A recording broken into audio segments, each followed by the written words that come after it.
So let me go ahead and start with the introductions and our special guest. If I make a mistake in your title, please correct me and scold me. It'll be a good lesson in front of the students to get your data and your facts correct.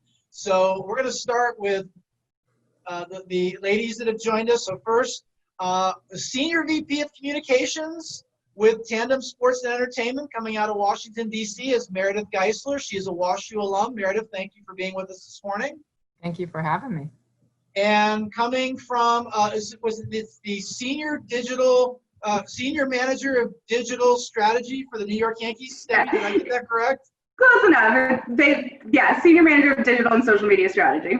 How about just Digital Goddess for the New York Yankees? How does that sound? So most people call me. Okay, like that's what most people call you. Great. With Steffi Blank joining us, she also happens to be a WashU alum, so thank you both for being here. We've got my friend, Benny. You're probably separated from me by about 10 miles right now. Is my friend who is a Senior Director of Strategy and Development with the LAFC, Los Angeles Football Club, Mr. Benny Tran. How are you, sir? Doing great, sunny California. Thank you for having me. Oh, thank you so much for taking the time. I really appreciate it. We also have coming from the Central Time Zone, Executive Vice President of Paragon Marketing Group, Mr. Tony Schiller. Tony, how are you this morning? I'm excited to be here, but it's afternoon here. Well, thank you. And then, of course, today is June 12th, and June 12th is the one-year anniversary of the St. Louis Blues winning the Stanley Cup. We have with us the President and CEO of Business Operations for the St. Louis Blues, Mr. Chris Zimmerman. Chris, how are you this morning? I'm doing great. It is a little hard to believe with all that has transpired in the last 12 months that today is the one-year anniversary. But yeah, obviously a special day for all St. Louis Blues fans and a day that we've got a couple different things going on, ways to celebrate it. Well, since half of the students on this call are actually in St. Louis, we may have to uncover what some of those things are before we're done today. But the way that we'll run this discussion, and Andrew Kipper, are you on the line yet? He's probably busy watching all of his clients playing in the first round of the Charles Schwab Invitational. At the end of the first round, several of his Excel Sport Management golfers like Justin Rose, Justin Thomas, were near the top of the leaderboard. So he's probably ecstatic right now, but hopefully he'll be joining us shortly. I want to just start off by asking the panelists some questions. And then after I go through a round with the panelists, we'll open it up for the students to ask questions. Steffi, I wanted to start with you. We've touched upon a lot of these topics this week during our boot camp. I've had the kids for about 9 hours this week. One of the issues that came up, we were talking about digital marketing and talked about how baseball, because they are more traditional in their ways, certainly the team you're affiliated with, that the sport maybe hasn't taken advantage of some of their athletes, some of their stars. I was hoping that you could talk a little bit about this and maybe things you would like to see, whether it's your own organization or the sport in general, to try to help use digital and social to really showcase the star baseball players better. Sure. So I think it's sort of twofold. One, the way baseball is structured with regards to digital and social media is that years and years ago, Major League Baseball Advanced Media had this brilliant idea, and it was very smart on their part, to basically get all 30 clubs to sign over their digital rights to the league. So as a result, all club.coms, all club emails, all club social, anything that can fall under the digital umbrella is technically owned by Major League Baseball, which means even from a revenue standpoint and all of that. And for years, it was considered like a nice thing because it meant that you didn't have to hire in-house and you just had someone at the league building out your website and whatever, and all club websites look the same, all club content was the same, etc. Now, years and years later, we're in sort of the results of that, which were that teams didn't get to build out individual identities online, and instead became sort of part of this general baseball umbrella. And teams are slowly pulling back the reins. I'll tell you, in the last year is when I got control over the Yankees YouTube channel. So little things like that are, big steps, but we're far behind where the other leagues are. So that's part of the issue, but slowly but surely those reins are getting sort of given back to the teams, and the teams are starting to build out digital and social teams to create better, more team-specific content, more player-driven content, et cetera. The other thing that sort of fell into that was then in training throughout the minor leagues, in training a lot of these players on, especially in media training, and especially obviously in the team that I am aligned with. It was always said that, media can be really tough. Baseball, there's 162 games. That is 162 times for you to mess up in front of a media member. So it was, drilled into them to be extra careful. And one of the things, as social media became a bigger and bigger deal over the course of the last decade, one of the things that was really driven into players was don't be active on social, because being active on social leads to problems, right? It leads to media members asking too many questions. It leads to issues. Now, again, you're starting to see that unfold, or go backwards a little bit, but you have a lot of established stars. I'll use Brett Gardner as an example. Brett Gardner has never been on social media, and it took him 3 years to even agree to do an Instagram story for me, agree to be on our Snapchat story. It took him 3 years of building trust with me to be even comfortable being on those platforms. So a lot of these established baseball players are it was drilled into them that social media is bad. We're seeing changes with that, and I think the right people are in place. We're doing a lot more player marketing. We're doing a lot more, I think I mentioned on one of the last times I'd spoken with one of your classes, that we have this new system called Greenfly, which allows us to share content in-game with players that want it, so that when they go back to their lockers afterwards, they can grab photos and videos and post it all over their social. And that's been really exciting, and we've seen a lot more than regular content from players, but it's slow. We're behind the game. So I think part of that is going to be teams building out their team, building out a digital and social team, and really trusting those people to do what's best. And it's also going to be lessening the reins on the players. Meredith, switching gears a little bit, but still sticking with baseball, I don't know how much, obviously working in the communication space, there's been a lot of debate and a lot of criticism over how baseball has been so very public with the way that they have handled their negotiations, whereas the NHL, the NBA, I think have done a much better job kind of behind the scenes. As a communications expert, do you have any thoughts, insights on what's happened, how they should have handled their business, and what they can do going forward? Yeah, it's interesting because we have had multiple discussions amongst my colleagues who are, Tandem is primarily in the NBA space, but we do have an affiliation with a baseball agency. So, Tandem represents a number of baseball players and a major league manager, David Bell with the Reds. But actually, Steffi, we have Mike Ford is one of our clients, and he's starting to be more social in social media. So, he is. He's been showing off his yoga skills. I texted him the other day. Yeah. We should talk after. but anyway, no, I was, the NBA has really been, and the NHL have been really handling, I think, the outward facing communications very, very well, very professionally. We're on the side of the representation side. And I keep saying that the baseball players, through their very public negotiate or public desires not to play, if their pay cut, if their salaries are being cut, and instead of playing for $40 million, they don't want to play for $10 million or whatever the numbers are. they are causing, I think they're going to lose the PR battle in this. They are going to lose favor as much as I am a player advocate in all of this.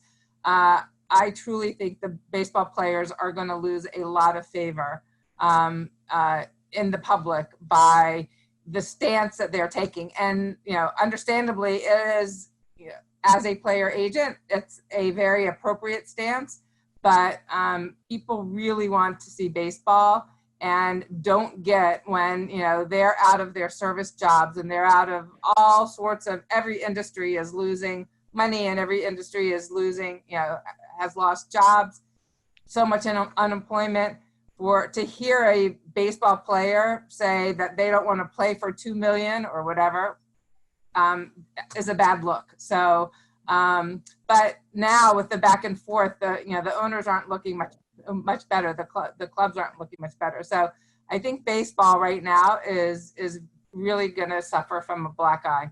Andrew, Kip, how are you this morning? We're doing good. We're back in action. It feels a little weird watching it from my couch and not being out at a tournament site, but really excited that golf is back. Well, tell us a little bit about just the logistics of, when you were joined us at WashU several weeks ago, you had kind of laid out 3 or 4 key aspects of your role with XL Sport Management. And I really enjoyed that particular segment of your conversation. I was wondering if you could, kind of just for the benefit of the students, highlight what are some of the key functions that you play when you assist, whether it's Justin Rose, Justin Thomas, Colin Morikawa, your young talent. What's the goal in trying to help these golfers on the business side? Well, on the business side, it's income opportunities. It's income opportunities away from the golf course. That's, at the end of the day, that's how we derive our revenue. We do not take percentage of any prize earnings. So for us, that's how we make hay.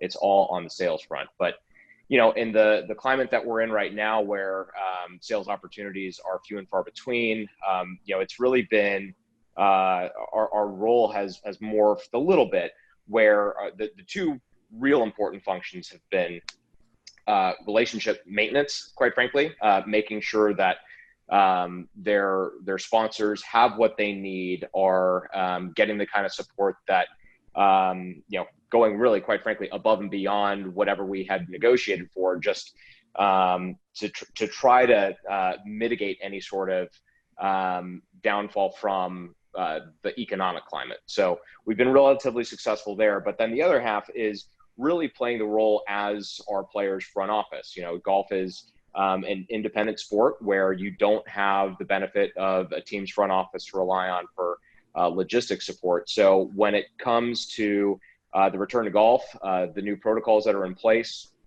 for health and safety, it's been a very intensive process, especially for our clients who don't live in the United States, who are international players. There have been a number of obstacles that we've had to help them kind of overcome to get back to playing and doing so healthy and safely. So that's really been where the majority of our focus has been, is just making sure that we're staying in very close communication with folks from the PGA Tour, making sure that we're putting our clients in a position where they're able to compete and do so without really, being overly exposed to potential health risks. Speaking of issues that have arisen during the pandemic, Tony, earlier this week, when we were talking about corporate partnerships, and I cited the quote that you had from Sports Business Journal last year that ultimately led you and I together in the first place. We've talked about how the story of the make good, and that we're now in the space where partners, brands, properties have to determine how they're going to move forward. And I know you've probably been in the middle of some of those conversations. I'm just curious, how do you mediate those kinds of conversations when you're trying to bring these 2 sides together? What insights can you share with them to try to help them find their way through? It's a great question. It's what I'm immersed in 9 to 5 right now. This call, this moment of my day is the only time where I'm not talking to my clients and or teams and leagues working through the make good discussion. You know, I think all your panel members will agree that part of the sports landscape and sponsorships is art and part of it's science. And the science is what's quantitative, what can we measure, how many eyeballs, how many viewers, how many engagements. And then the art is how do you activate, how do you make fans aware of the partnership, and how do you enhance their passion, how do you fuel their fire, their fandom.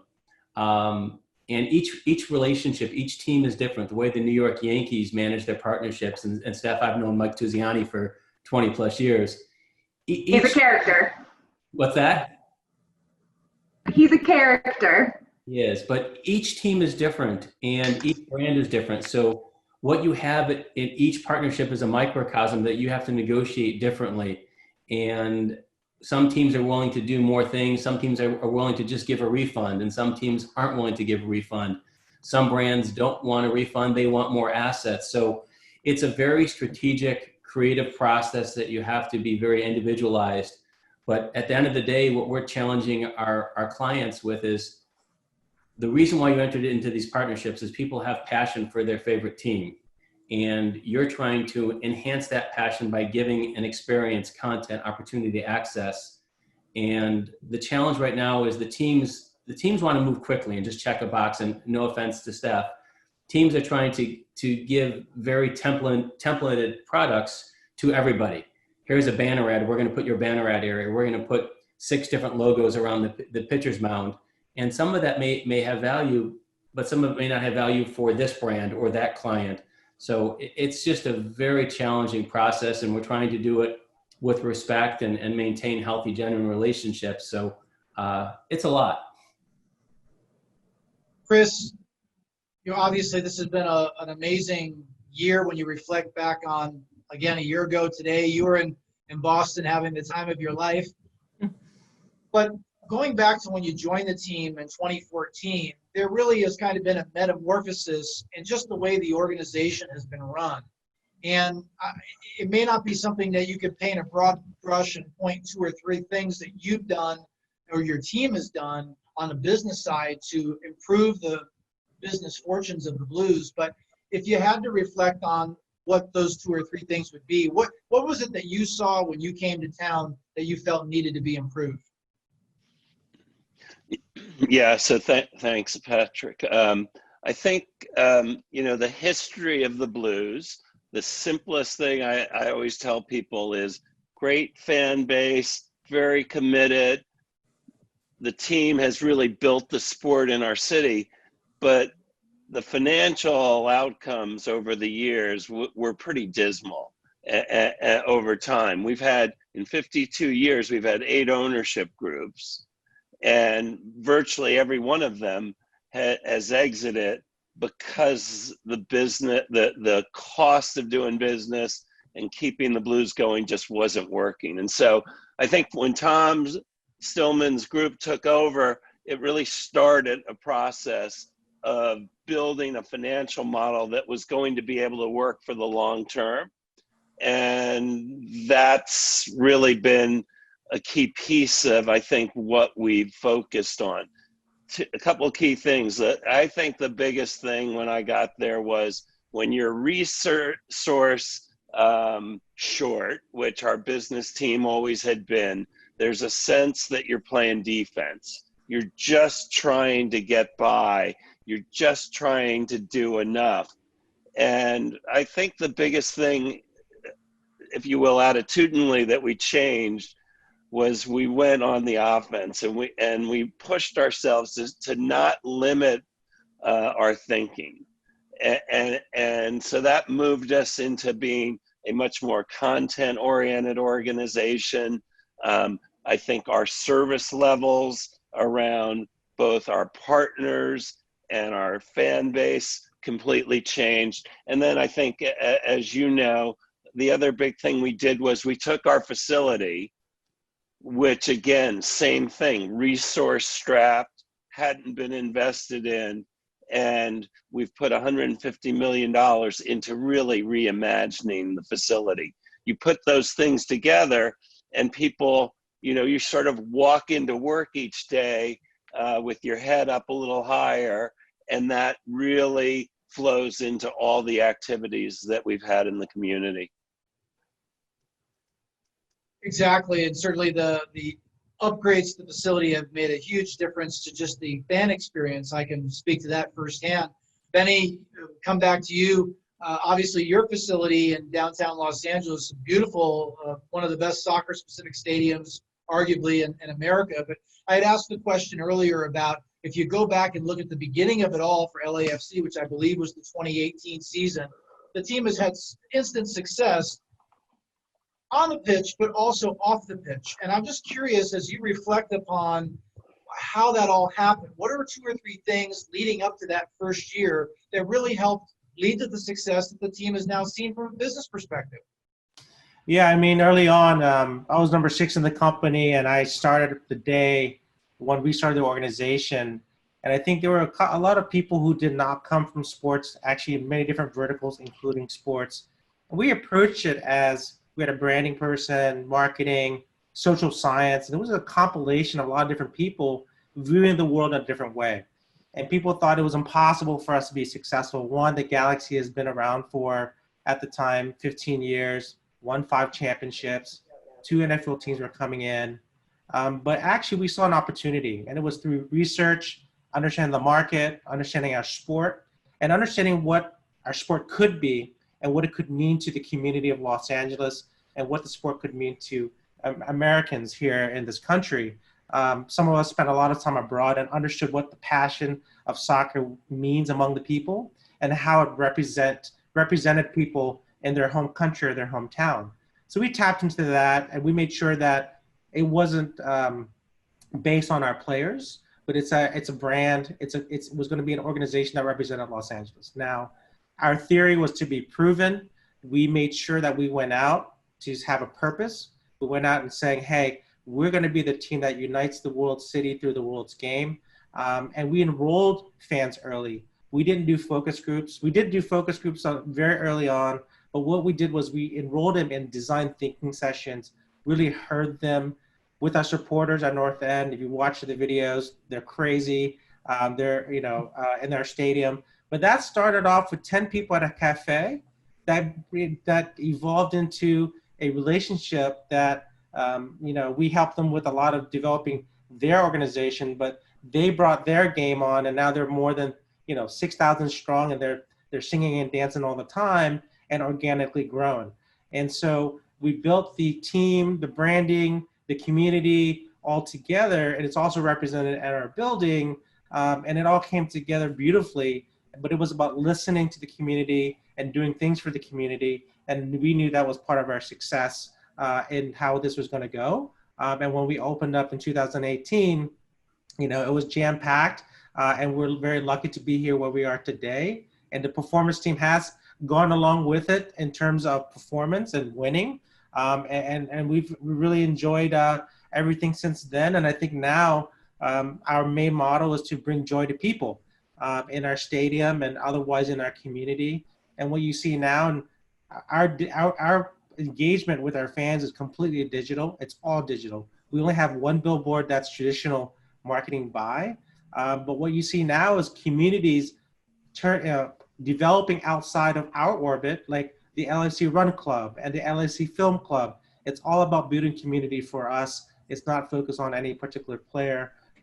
And I think that will be the future of our success, where we will continue to work with everyone and build together. Is that what we believe in? Well, Benny and I are still friends, despite the fact that, when they were getting ready to start that team, they were down to 2 guys that they were trying to pick between to be on the squad. It came down between myself and Carlos Vela. They chose Carlos Vela. It hurt my feelings, Benny, but probably ultimately was the best decision. Before we turn it over to the students, I was wondering if each of you could just give us some quick hitting tips. Remember, we got 62 kids in this boot camp. 52 of them are high school students, some of whom are just graduating and entering college. Some are still juniors and seniors. We have 10 college students. So maybe just some quick hitters, and the ones that go first will be at a disadvantage because you don't have as much time to think. But tips that you would give to young people looking to get into the sports industry today. I'm going to pick on Steffi Blank first. I get asked this question a lot, as I'm sure everyone on the panel does. My biggest piece of advice is you're going to hear no a lot. I heard no a lot as I was getting started. And even in my current job, I hear no a lot, and never let no deter you. If you are very passionate about your ideas or very passionate about things that you want to do, you can get people to say yes eventually. Chris Zimmerman. Yeah, so I always say that you get hired into a function. And so you need to not think about coming into sports. You need to first think about what your financial skills are, what your sales skills might be, what your marketing skills will be, because you're going to come in to the industry and people are going to look to you to come with a certain skill set. And it's functional first before sports in my mind. Andrew? Just continue to build your network. That's first and foremost. And then from there, be eager to ask questions. Stay informed about the folks that you're talking to, the organizations that they work with, current events that are happening for them or their organization, and ask questions. Whenever you get people talking about themselves, they're going to enjoy it. They're going to keep going. Make it about that. This is much more of a journey to learn rather than make it about yourself, I think, to start. And from there, you can kind of pivot towards what opportunities are out there. But I think the more you can ask people about themselves and their history, the more willing they're going to be to talk. Meredith? Be able to communicate. I know I'm a little biased because I'm in the communications function, but the generations coming up are so glued to their devices, whatever, most likely a phone or their watch or whatever, and have a very difficult time making eye contact and communicating. And that's the first thing I look for when I'm speaking with someone in person, now virtually, and even on the phone, you can tell whether they're engaged. So I like a candidate and the students coming into my classes that I teach, being able to communicate.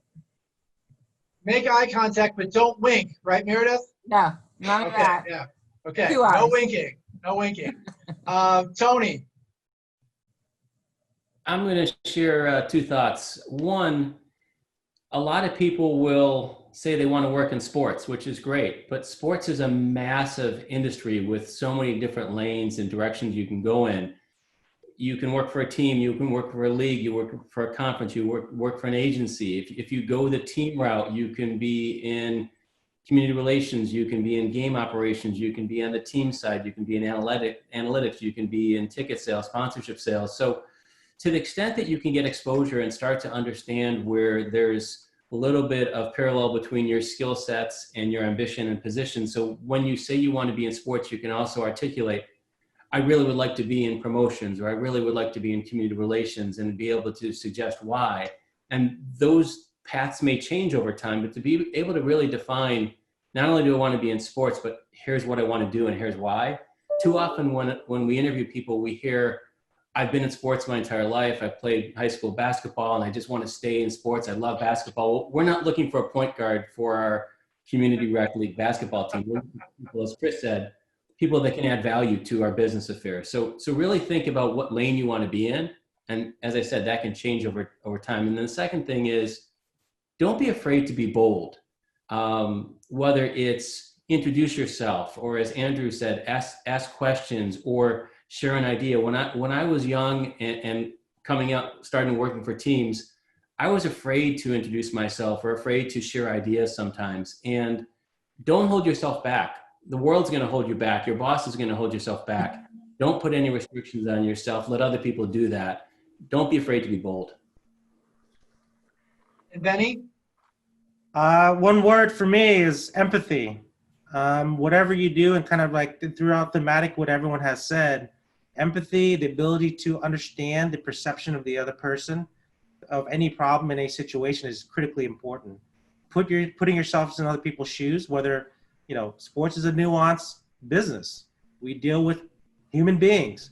And if you want to understand your customer, you want to understand the people you work with, understand how to lead people, even networking, you really have to understand how the other people, their perception and the other side of you, right? So, and especially now, either it be Black Lives Matter or trying to understand how people come back and experience a sports experience in a stadium post-COVID. You really have to put yourself in their shoes in order to really plan for it, react to it, and service your customers. Well, thank you, each of you, for those recommendations and tips. All great thoughts. Let me now open it up to the students. And I guess the way we'll do this is probably easiest if you just kind of raise your hand. You can also, whoever isn't the first person, you can send a note to me in the chat room, so that way I can know who you want to direct your question towards. So who would like to go first? Thomas Woodside, University of Michigan. I saw your hand first. Go for it. Hi, my question's for Andrew Kipper. Hi, Andrew. I'm glad to hear that people like to reflect on themselves. I'm going to ask you to reflect on your post-grad studies here. I just wanted to hear about what made you decide to go into both business and law studies after your time in LA studying English. So challenges you faced there and maybe something unexpected during your time in St. Louis. Wow.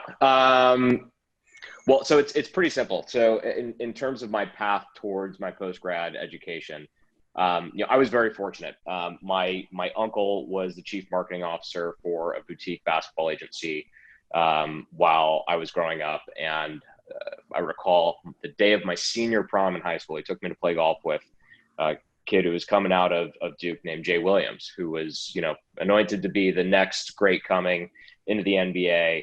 And I had a blast with him. And he kind of gave me the advice, like, listen, if you really enjoy this, why don't you go to law school and become an agent? So at that point, I knew what I wanted to ultimately do. So went to law school. And quite frankly, the MBA, I don't want to say was a forced decision, but I was in post-grad during the last Great Recession that we experienced. And for me to come out of law school in what would have been 2010, the hiring climate was awful. There were very, very few law jobs available. So I, through the advice of some mentors, decided to pick up the MBA as well. It was really just meant as a way to primarily incubate myself for another year from being exposed to a pretty frigid hiring climate. But it led to a vocabulary and exposure to, quite frankly, some things that I had never been exposed to before. As you mentioned, I studied English undergrad. I had never taken a finance class. So, all of a sudden being thrown into that with an MBA was hard. And when you talk about obstacles, I think one of the real big challenges for me is an MBA.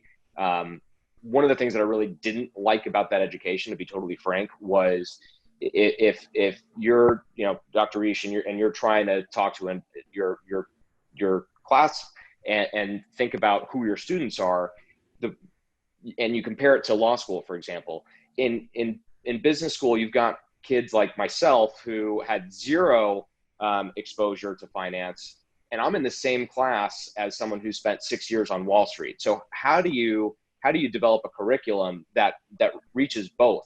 You're not going to leave me behind, and you're not going to bore the person who spent years on the street. Whereas law school, no one knows anything. I mean, you all go in there and you're all getting, pardon my French, the shit kicked out of you because it's grueling. So they were two very different experiences. So for me, the challenge was really balancing those two educations to get what I wanted out of it. And then again, try to be prepared for a very uncertain job market coming out of school in then 2011. Eric Sauter's got a question for Chris Zimmerman. Eric? Yeah. So this week we have talked quite a bit about how coronavirus has change the sports landscape, not only this year, but possibly in years to come. And so I'm wondering how your job has changed since coronavirus has suspended league play, and what have you done to help the team and the league pivot to the new circumstances? How it's changed? Well, like every business, essentially the majority of businesses, we're operating our business mobily, and we're spending our time trying to connect our team, daily, weekly, monthly, remotely. And so, one of the things that that has created is, a whole different sort of cadence of how we're doing our planning and how we're starting to think about what next season may be like. I will tell you that right now, we are operating in really small time periods, because I have found since March 12th, when we stopped playing the NHL, that every week has been different. Mm-hmm. And I would tell you, you start off with what are we doing with our staff? How are we going to run our business? Like a number of businesses, after about a month or so, we had another week where, or time period where we had to think about reducing some of our staff. So that's a whole nother process that you never want to be in, that this has demanded. We've got a whole nother series of workflow all about going back to getting back to play, probably around August 1st. So everything that we're doing in the short term is, quite honestly, short term and has changed from how we would typically operate. At the same time, as we start to plan for next season, there's never been more uncertainty about, will we start up with fans, with 10% of our fans, 25%? There's a whole nother workflow that we're all doing around our buildings and how we're changing that. So I'm not sure. I guess the broadest thing I would tell you is that I think many others would say the same.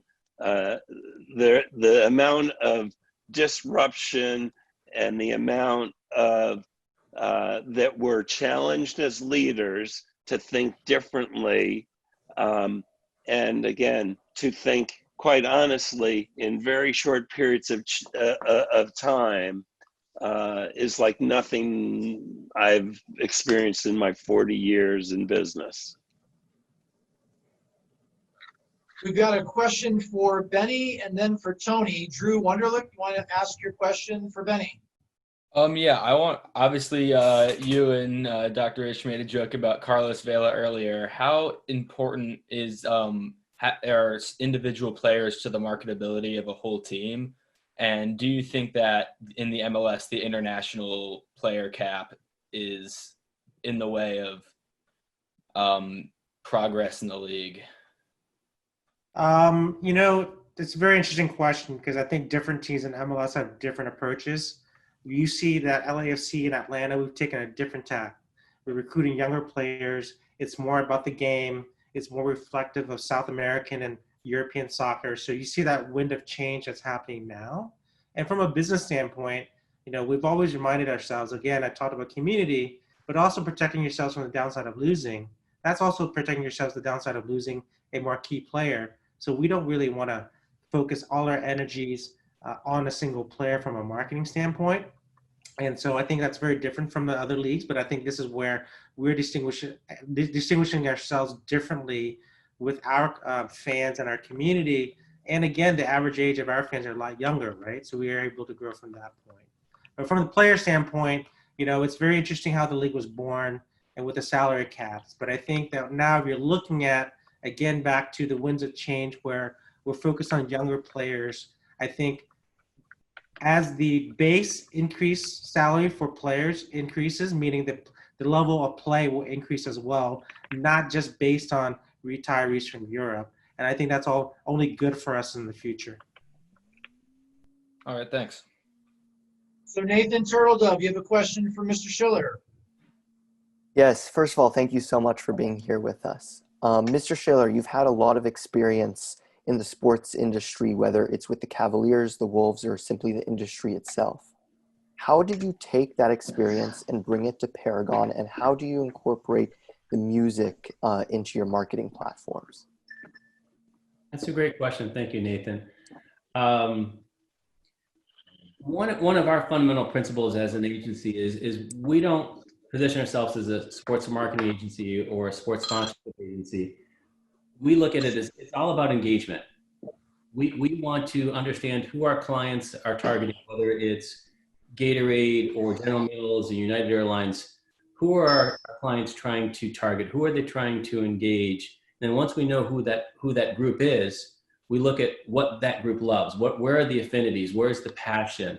And once we understand the passion, that's when we can really bring partnerships to life, which is we understand what you love, and now we're going to fuel that love with, again, as I said before, more of what you want. And it's not just the game, but it's the before and the after, and it's behind the scenes in the locker room, giving you content and access and experiences that you wouldn't receive if it wasn't for this sponsor activation. So we look at creating engagement, and it really doesn't matter whether it's through golf or music or arts or culinary. It's all engagement. It's all fueling that passion. We've done a lot, to your second question, Nathan, we've done a lot in music, partially because there's a lot of passion there, partially because music is universal, where I may love the Cubs and you may be a Sox fan, and therefore we can't watch the same game, be in the same room. We all love music, and very seldom does someone say, well, I love the Stones, but I hate Stone Temple Pilots. Usually that's not the case. But music from a marketing perspective is also less cluttered and less governed. There's a lot more free space to be creative, to activate and build those engagements and platforms that are meaningful to consumers and to music fans. So we've done a lot of music just because it's just a lot easier to operate within that world. You know, if you take baseball, you've got Major League Baseball, you've got teams, you've got players, you've got the networks, and they've all got these rules. And as a sponsor, as a brand, you have to make sure you understand the difference between MLB and BAM and a team and who has what rights. Whereas in music, it's just, for better and for worse, it can be a free-for-all. So we've done a lot in that space. Thank you. So we've got time for 3 more questions, one for Steffi, one for Meredith, and one for Mr. Zimmerman. So let's first go to Justin with a question for Steffi. I miss blank. I was wondering with a team like the New York Yankees. It's not Miss Blank, Justin. It's Digital Goddess. Remember. Yes, Digital Goddess. Yeah. With a team like the New York Yankees, you've got so many great players like Stanton and Judge and even Torres. How do you decide which players you're going to emphasize the most? And then also I have kind of another question. How much can you kind of force the players to really show off their personalities? Both are great questions. Actually, I was really interested in Benny's answer earlier too about player marketing, because I think that's something that I've been really forceful with some of our internal folks as well. Aaron Judge has, back to my first, the very first thing I just spoke about, Aaron Judge has less than 1 million followers on Instagram. Aaron Judge is not a known entity outside of the New York market. Aaron Judge is not a known entity to even a lot of general baseball fans.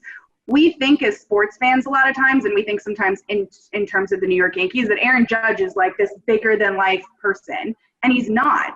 He's not known. And so I think when it comes to player marketing, a lot of times you have to take a step back and say that, like, the brand and who these players are as a collective and what we're trying to do as a team is much more valuable and much more important than the individual components. Garrett Cole just signed the biggest contract in baseball history. He could walk down the street and I guarantee none of you would know who he is. Like, he is not a known entity. He played in Houston, he played in Pittsburgh. He's not a known person, and he's quiet, right? He's very private about it on social. He's not a big personality. So I think, it's difficult sometimes to break that mold when you're inside of it a lot of times, where people think that like we need to be plastering Judge all over every subway, and we need to make sure that like we're highlighting all of this stuff. And yes, an Aaron Judge video on our Instagram performs much better than a Mike Ford, home run necessarily does. But sorry, Meredith. But in general, like, it's my responsibility to make sure that, like, as a team, all of our players are represented, and that, like, we are seen as a collective whole and not based on the individual components, which is why branding is super important. It's why having a look and feel for everything is really important, so that it doesn't really, if Aaron Judge goes down for half the season with an injury, as he has done over the last couple of years, we're not lost without him. You know what I mean? So that's where that comes into play. But with those guys, especially with a Glaber, I will say Glaber is one of my favorites, just because he's got so much energy, he's got so much love and passion for the game, and he's not willing to show it. So when he makes an error, he's upset. When he hits a home run, he's giddy. There's a lot of energy and excitement, and something that the Yankees lacked for years with a number 2 on the field. So I think that this presents this great opportunity to really showcase these individuals and to really showcase the game a little bit more.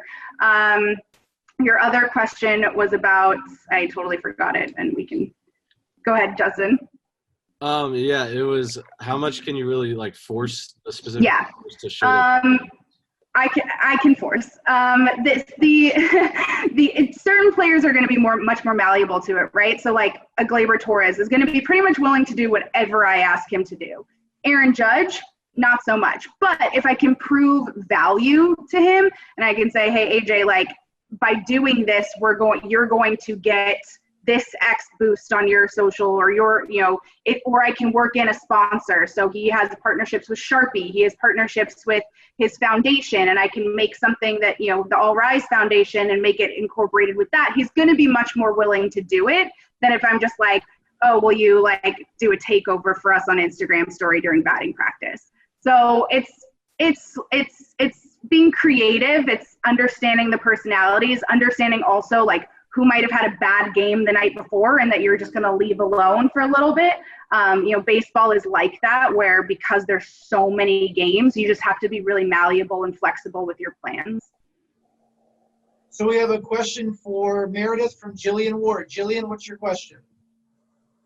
Hi, Meredith. I was just wondering, what do you take into account when trying to decipher between like which athletes you want to represent, or like what are the right athletes to represent as far as PR goes? Great question, Jillian.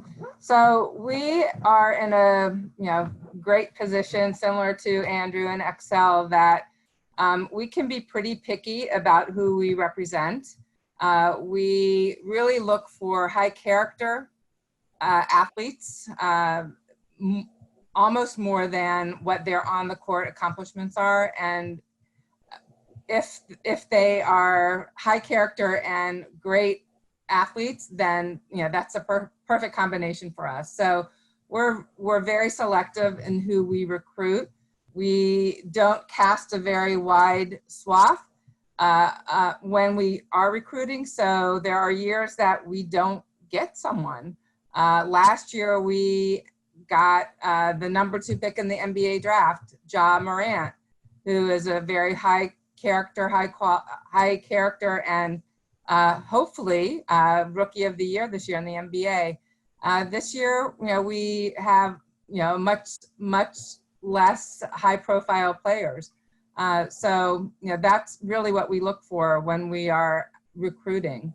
And we've been very fortunate. I'm knocking on my wooden desk that we haven't had many crises along the way as it relates to our players. So that's something that's really important for us. I'd say it's 100% that Ja gets Rookie of the Year. There is someone named Zion that is. I thought that was a place, not a person. He's good, but he's not going to win anything this year. Last question of the day. Let's take it to Sydney, who, Chris, you'll know that Sydney herself is a goalie. She's a field hockey goalie for St. Lawrence University in Canton, New York, and she went to MICDS in St. Louis. Wow. So, Sydney, go ahead with your question for Mr. Zimmerman. Hello. Hi, Mr. Zimmerman. It's nice to meet you. Big Blues fan. Happy Stanley Cup Day. I was just wondering, as someone, I'm about to be a senior in college, and I really want to work in the NHL. I have a lot of passion for hockey and stuff, but obviously on the business side. I was just wondering what advice you would give to someone, whether would it be a better idea to go down the path of trying to go straight into the NHL out of school, or trying to kind of dip your toes in the water and work in different places of sports and kind of work your way up to the NHL, kind of similarly to what you did, and what you think would be the best path for that? You know, it's interesting. I'll actually tell you, I ended up, when I finished getting my MBA, I actually interviewed at the NHL. I didn't get a job there. And I ended up going into the advertising business for 11 years. And then from advertising, I got the chance to go work for Nike. It's why I'm a big believer in building a skill set is a really good path to coming into sports. And so I think for all of you, you could imagine a career that you might start in radio sales, or you can do all these other things, building a skill set so that you bring value. And so for me, it worked well to build up, and if you will, start with a function. And maybe one day, I guess Gary Bettman, he's got to leave at some point. So if his job comes open, maybe I'll still get a shot. But anyway, good luck to you. Can I add something to that?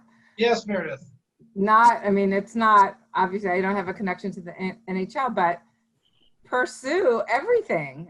Don't not pursue a job at the NHL because you think you should, take some baby steps. If there's a position open in any organization that you are looking at, apply. So don't cast such a small, a small net, because it's not easy to get a job in the industry. I would just add, I always tell people that I believe your first job is the hardest thing you ever do in terms of your career. Like getting your first job, your first step, getting in. And I agree, Meredith. It's like, get in to a good place. And my last, if you will, career advice is, along the way, look for people that you're going to work for. Probably along the way will be more important often than where you're working.